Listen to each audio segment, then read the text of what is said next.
मिलिए विजय शेखर शर्मा से, एक विजनरी जो सपने देखते हैं और उन्हें पूरा करने का जुनून भी रखते हैं। दिल्ली कॉलेज से इंजीनियरिंग कंप्लीट करने के बाद विजय की जर्नी 1997 में शुरू होती है indiasite.net से। indiasite.net को बेचकर सन 2000 में सिर्फ एक विजन और 8 लाख का लोन लेकर विजय ने 197 कम्युनिकेशंस की स्थापना की। शुरुआत मुश्किल थी, विजय ने कई चैलेंजेस फेस किए, लेकिन उनका डिटर्मिनेशन कभी कम नहीं हुआ।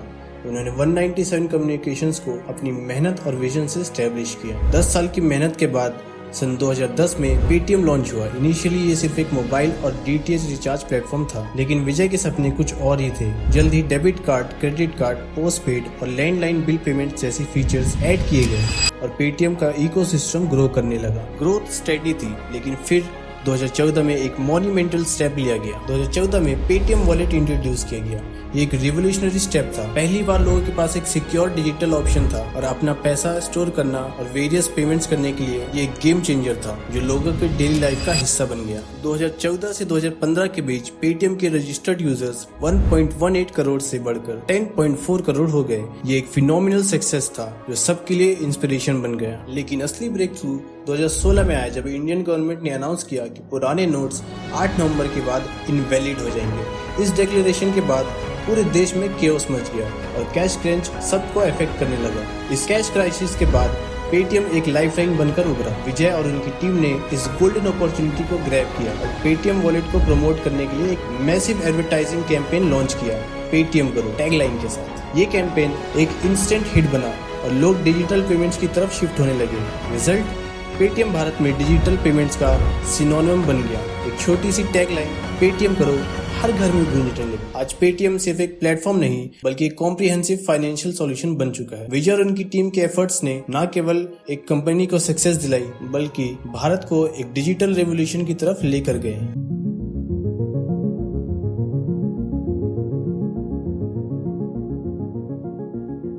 कहानी में सिर्फ अप्स हो तो मजा कैसा आएगा। वैसे पेटीएम की हिस्ट्री में भी कई ट्विस्ट और टर्न्स आए हैं। सक्सेस की राह इतनी आसान कभी नहीं होती और पेटीएम ने समय समय पर सिग्निफिकेंट चैलेंज फेस किए हैं। 2018 में पेटीएम एक बड़े क्राइसिस का सामना कर रहा था जब पेटीएम मॉल का एक मेजर डेटा ब्रीच हुआ। इस लीक में 3.4 मिलियन यूजर्स के address, date of birth, phone number और ईमेल जैसी सेंसिटिव इंफॉर्मेशन लीक हो गई थी। पेटीएम ने इन एलिगेशंस को झूठा बताते हुए सारे क्लेम्स को डिनाई कर दिया, लेकिन यूजर्स के ट्रस्ट पर इस इंसिडेंट का असर पड़ना स्वाभाविक था। यूजर्स को लग रहा था कि उनका पर्सनल डेटा कॉम्प्रोमाइज हो गया है और उन्होंने अपने अकाउंट्स और ट्रांजैक्शन के सिक्योरिटी के बारे में सवाल उठाए। कंपनी पर यह जिम्मेदारी थी कि वो यूजर्स का ट्रस्ट वापस जीते और अपनी सिक्योरिटी मेजर्स को सुधारे। पेटीएम ने अपने सिक्योरिटी प्रोटोकॉल्स को रिवैम्प करना शुरू किया, एक्सटर्नल सिक्योरिटी ऑडिट्स कंडक्ट किए और एडवांस इंक्रिप्शन टेक्नोलॉजीज को इम्प्लीमेंट किया। कंपनी ने अपने कस्टमर्स को अश्योर करने के लिए कई स्टेप्स लिए, जैसे कि रेगुलर अपडेट्स देना और ट्रांसपेरेंट कम्युनिकेशंस करना। ये एक टफ पीरियड था, लेकिन पेटीएम ने अपने एफिशिएंट क्राइसिस मैनेजमेंट के थ्रू सिचुएशंस को कंट्रोल में ले आए। 2020 में गूगल ने अपने प्ले स्टोर से पेटीएम ऐप को रिमूव कर दिया। गूगल का कहना था कि पेटीएम अपने ऐप के थ्रू गैम्बलिंग ऐप्स को प्रमोट कर रहा था, जो गूगल प्ले स्टोर के गाइडलाइंस को तोड़ता है। पेटीएम के यूजर्स ने देखा कि उनका favourite Paytm app Google play store से गायब हो गया और इससे काफी कंफ्यूजन और स्पेकुलेशन भी बढ़ा। यूजर्स को लगा कि शायद पेटीएम के साथ कुछ बहुत ही बड़ा इशू हो गया है। मीडिया में भी ये न्यूज काफी स्प्रेड हुई और सब जगह सिर्फ इसी की चर्चा हो रही थी। इस पर पेटीएम ने तुरंत रिस्पॉन्ड करते हुए कहा,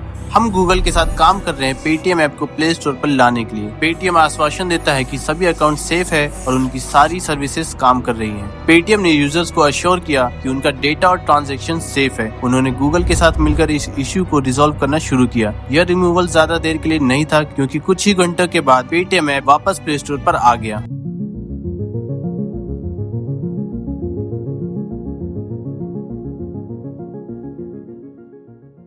आप में से काफी लोगों को पता होगा कि पेटीएम पेमेंट बैंक अब बंद हो चुका है। उसकी सारी सर्विसेज लिटरली बंद हो चुकी है। लेकिन ऐसा नहीं है कि आरबीआई एक दिन उठा और उसने सोचा कि पेटीएम पेमेंट्स बैंक बंद कर दिया जाए, बल्कि इसके पीछे की कहानी बहुत लंबी है। पेटीएम पेमेंट बैंक ने अपने सफर की शुरुआत जनवरी 2017 में बैंकिंग लाइसेंस प्राप्त करके की थी और डीमोनेटाइजेशन के बाद डिजिटल पेमेंट्स की लहर पर सवार हो गया था। जून 2018 जब पेटीएम बैंक खुलने के सिर्फ 1 साल बाद ही आरबीआई ने नए अकाउंट्स खोलने से रोक लगा दी। वजह, डे एंड बैलेंस रेगुलेशंस और KYC गाइडलाइंस का पालन ना करना। पेटीएम बैंक ने दिसंबर 2018 तक अपनी सारी गलतियां सुधार ली, जिसके बाद RBI ने बैन हटा लिया। लेकिन सेकंड स्ट्राइक दूर नहीं था। अक्टूबर 2021 में RBI ने पेटीएम बैंक पर 1 करोड़ का जुर्माना लगाया, क्योंकि बैंक ने अपनी final certificate of authorisation application में झूठी जानकारी दी थी। 2022 तक टेक्नोलॉजी और साइबर सिक्योरिटी में खामियां सामने आने लगी थी। RBI ने पाया कि पेटीएम अपने बैंक सर्वर्स और फिजिकल स्पेस 197 ग्रुप की दूसरी एंटिटीज के साथ शेयर कर रहा था, जो डेटा इंटीग्रिटी और सिक्योरिटी को लेकर बड़ा सवाल उठाता है। मार्च 2022 में RBI ने सुपरवाइजरी रिस्ट्रिक्शंस लगा दी और नए कस्टमर्स को ऑनबोर्ड करने पर रोक लगा दी। इन सब मेजर्स के बावजूद पेटीएम बैंक की मुश्किलें जारी रही। लेट 2022 में एक्सटर्नल ऑडिट ने दिखाया कि बैंक ने पर्याप्त सुधार नहीं किए थे। अक्टूबर 2023 में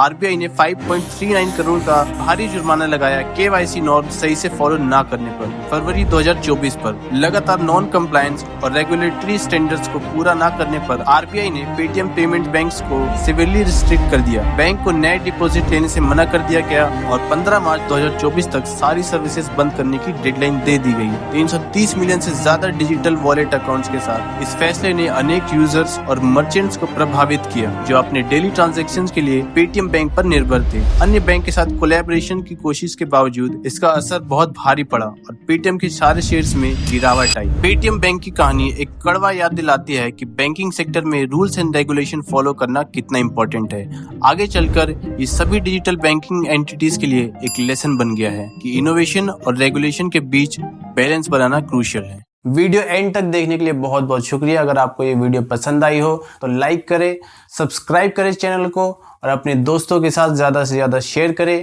आपके सपोर्ट की बहुत ज़्यादा ज़रूरत है मुझे। मिलते हैं अगले वीडियो में। बाय।